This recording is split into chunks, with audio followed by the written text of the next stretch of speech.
Ever wondered how you can map out each of your course components to ensure that they're aligned? Here at LAPU, we use our course vision document to do just that. And today I'm going to jump in and give you a behind the scenes look at what a blank course vision document looks like. So you may see that there are some different items here. And this is built-in training that lives in the document for each person that collaborates with us on the design team. Design teams usually include an instructional designer, or me, an instructional media designer, the assistant dean, a subject matter expert, or SME, and then sometimes a program development coordinator, which is somebody who oversees an entire program and is involved with the creation of each course in that program. So if you see these icons and videos throughout the document, this is just built-in training for each of those members so that they are aware of LAPU standards as well. A lot of the SMEs and PDCs that we work with are external, so they may not be aware of exactly what we are looking for in a course design. The first item that we have here is the kind of just information table. So I would go ahead and add the course number, name, program, and catalog description and course credits before we get started, just so everyone's on the same page as far as what course it is, what level it is, and what program it's a part of. The course description will also give us some more information about what should be included in the course, but after completing this document, it may even need to be adjusted if we decide to include other topics or take topics out. The next item that we have here is the design team table.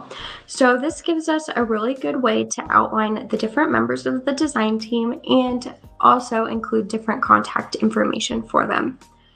As I mentioned, a lot of times our SME is not an internal employee, so it's really great to have this email or phone number just so that everybody is aware of how they can get into contact with them.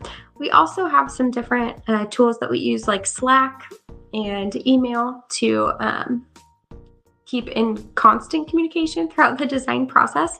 But, it is great to just have that information easily available. The next thing that we have here is a link to the concept map. And in the visioning process, a lot of times we will use mind maps from the company Miro. And Miro is an online website, and it has a whole lot of different brainstorming and mind mapping tools that kind of allow multiple people to visually collaborate on things. So sometimes we don't use this if a SME doesn't work that way, and if a SME would just like to jump into the design process, sometimes we'll skip it, but I always tend to link a concept map just in case we need to visually work on something together.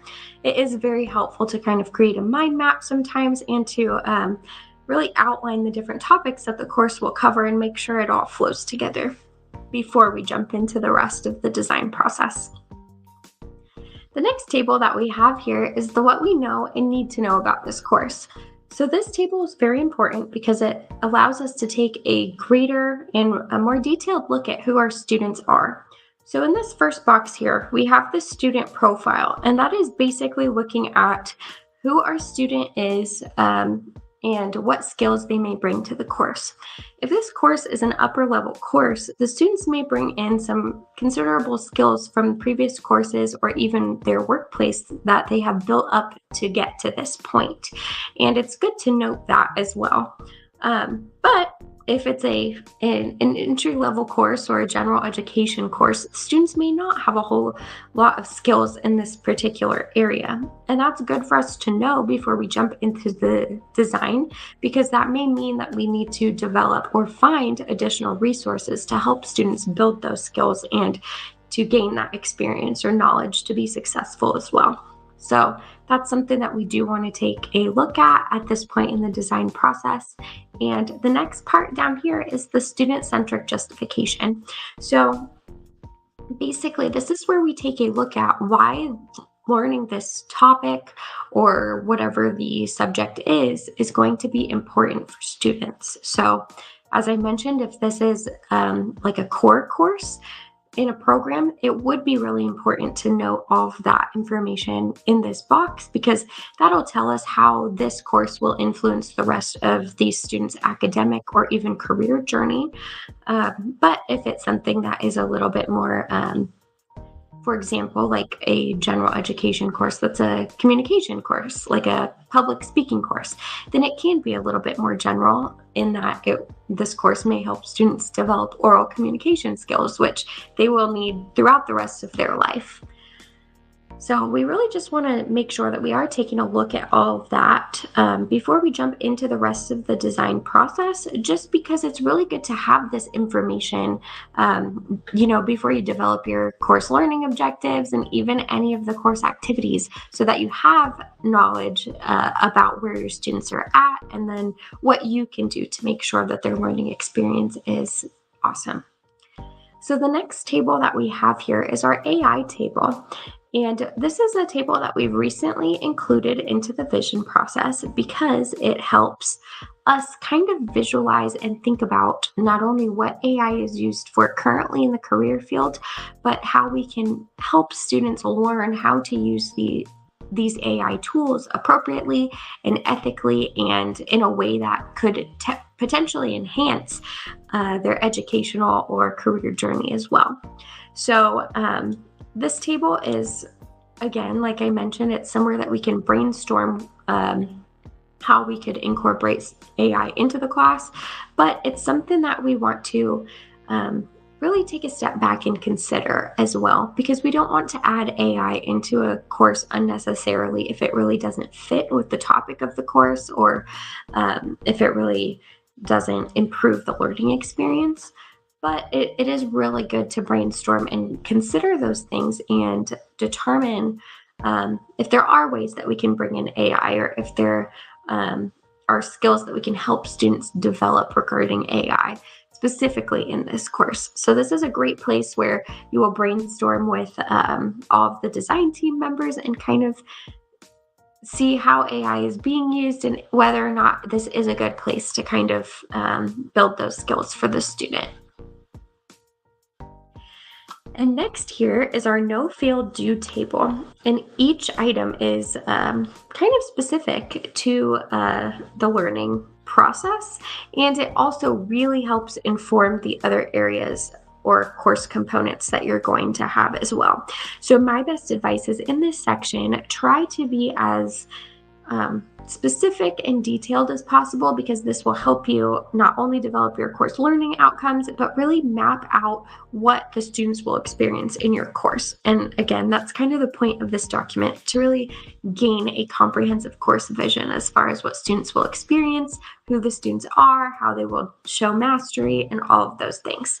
So the first section we have here is the know section, and this is the basic foundation. What do students need to know so that they are able to build upon this foundation and learn more about the topic and go from understanding to application or creation within the topic? So this section, depending on the topic of your course, it could include anything from theories, concepts, topics, understanding just different processes that may occur, anything of that sort. That, again, really is the foundational piece of learning in this topic, is what you would include in this section. The next part is the feel section, and that is going to be what the students experience throughout the course. So it could be anything from curiosity to determination to support, because there are a lot of resources, or anything of that nature. So it really is how the students will feel as they're going through the course. And, of course, we don't want students to dread the content in the upcoming weeks or anything like that. So it is very important to really brainstorm with your design team and consider how students might currently feel in the course. If they're not feeling motivated or if they're having trouble, then you want to address that here and ensure that you are building in those things that help the student feel more connected to the content as well. And again, this is where your student justification and that what we know about the students really comes in handy, because if it's a course where students may not bring in a lot of skills, you may need to build out more resources or support for them, and this is where you would kind of document that as well. And then the next part is the do section. So this is the skill application that the students will be able to do upon completion of the course. So this could be anything from safely completing a lab, or creating an infographic, or utilizing graphic design skills to do whatever processes are needed. Or even utilizing AI, analyzing the effectiveness of AI. All of those types of things could be included here, just again, depending on the topic of your course. And I did just want to point out too, as I mentioned, this is where you should be as specific as possible, because in this table, this is where you're going to not only outline the student experience, outline everything that the student will really see in the course, but this is where you will draw your CLOs from. This is where you can kind of develop assignments from, and all of those types of things as well. So it's very important to be specific here, and it's great because it really does connect and flow well together. Again, in the know section, that's the foundation. You can build their experience upon the foundation, and then upon completion, they should be able to walk away with some tangible skills or tangible things that they've created. So it really all does align. The next section is the course learning outcomes. Here at LAPU, we use Bloom's taxonomy to help format our course learning outcomes, and each outcome only has one verb. So that does really give us the ability to really take a closer look at what we are assessing students on, and it's also clearer for students and faculty.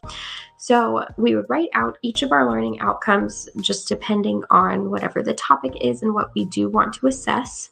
And you can draw from everything above this. So from your no-field due table, AI table, student-centric justification table, and even your course description, you can draw some of the topics from the learning outcomes.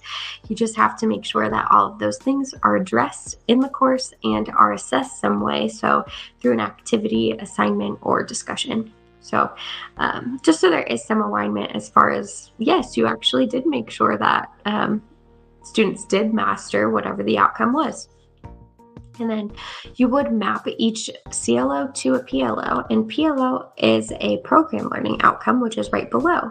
So these program learning outcomes are established by a program, and in this table, we would also note if any of the program learning outcomes are assessed or at least addressed in this particular course. So for example, if you had a program learning outcome that regarded oral communication or something like that, then you would want to make sure that you also have a course learning outcome that regards that. And then you also have included that in your no-field due table and everything above this, because if it's assessed, it should be addressed within the course. And so then that kind of rounds out that section. Our next section is evidence of mastery. So in this section, we have a demonstration of mastery table. And as you can see, this gray box here is an example. So this is where you would work with the design team to determine any competencies or skills that students will be mastering in this course. And they can be anything from problem solving to conducting a lab safely, or developing an infographic, graphic design. Really, this is just very dependent on what topic your course covers. But it's important to take a look at what skills the students will walk away with as well. So you're going to add this skill in this left column here, and then in the row that corresponds to it, you will add any CLOs, PLOs that are tied to it. And then you will also state a minimum of 1 to 3 ways that students can demonstrate mastery. So this is where you can get creative and collaborate with your design team to figure out or brainstorm some different ways that students could show mastery of this within the course. And lastly, you're going to include an explanation of how the skill is applied in the field. And again, that ties back up to our student-centric justification of why it's important. So you're going to want to take a look at why this skill would be important, not only in their future academic career, or in their professional career as well. We definitely want students to walk away with career-ready skills, and by kind of mapping those out and being cognizant of how they will develop these skills within the course, you're already setting them up for success. Next here, we have our Mastery PLO assignment. As I mentioned, if there's a PLO that is assessed in this course, then you're going to want to outline that from the get-go and make sure that there are, specific CLOs, PLOs, any demonstration of mastery that you may have added to the table above, or skills that students are going to develop. You want to outline that as well. And then you do want to brainstorm a specific artifact that students will submit to show mastery. And for us here at LAPU, these are used later on in program reviews to make sure that the students exiting the program have actually mastered all of those objectives. But, at your institution, it may be a little bit different. It's just really good practice to actually outline these assignments and ensure, again, that there's great alignment between the assignment and everything else. That's our goal as instructional designers. And at least one of the important things that we have a responsibility to our students to achieve, just making sure that everything's aligned and that they really are getting that great learning experience and walking away with career-ready skills, or even tangible skills or creations that they can use in their future. So you would outline the specifics of that assignment and show how students would demonstrate mastery of that. Next are required resources. So here's where we would add any textbooks, lab kits, OERs, anything else that the student will need to either purchase or obtain to be successful in the course. We don't list out every single resource here. It's mostly just things that students will be referring to a lot. So if there's an OER or a textbook or something of that nature, then we would list it here. Then we have the what's in it for you and skills. So these are basically taking the CLOs and some of the different skills in the demonstration of mastery table and kind of forming them so that they're in student-facing language. It's very important to make sure that you're telling the student what's in it for them and what skills they're going to develop, and all of those types of things. It gives them greater control over their education and just that knowledge going into it. Typically, we display this in the first week of the course, but it gives them the knowledge going into it of just what they're going to get out of it and what they're going to do in the course. So that's one step of our process. That is fairly new. And then we also have badging information in this as well. So if there is something that the students can earn a badge on in the course, then we would list that here. Not every course has a badge by any means, but it is important to also, again, we want students to be career ready. So if we have an opportunity where they are going to complete a significant project or artifact, then we like to reward them for that. And the badge is a great way to do that. And it's very easy to add to LinkedIn or their resume or wherever they'd like to put it to help them further their career. So I think that about rounds out our course vision document. I hope it was helpful for you though. And if you're going to take any of this information to your own design process, please leave a comment and let us know how, because we'd love to see how all of our basically anything that we have, we'd love to see how it can be iterated and made better. We're always trying to improve our processes as well. And I did want to give a quick shout out to our sponsor. So the MSIDT program is the sponsor of this video, and the MSIDT is a Master of Science in Instructional Design and Technology. It's Ascend's first CBE program, and CBE is competency-based education. And so what that means is every course, there aren't tests or quizzes. It's really just completing a project and showing off the skills that you've mastered in the course. It's move at your own pace, so you can pause or fast forward whenever you'd like. And it's all completable from work projects. You can bring in anything you're passionate about, anything you're already working on at work, and kind of align that to the program itself. And so It's just really awesome to be able to have that much control over your education. So if you'd like more information, then you can go ahead and give that QR code a scan that's on your screen. Thank you for tuning in today. And if you have any questions or you'd like to see something in more depth, leave a comment below. Don't forget to like and subscribe. My name is Kenna Miller, and this is my life as an ID. And this is what learning feels like. See you next time.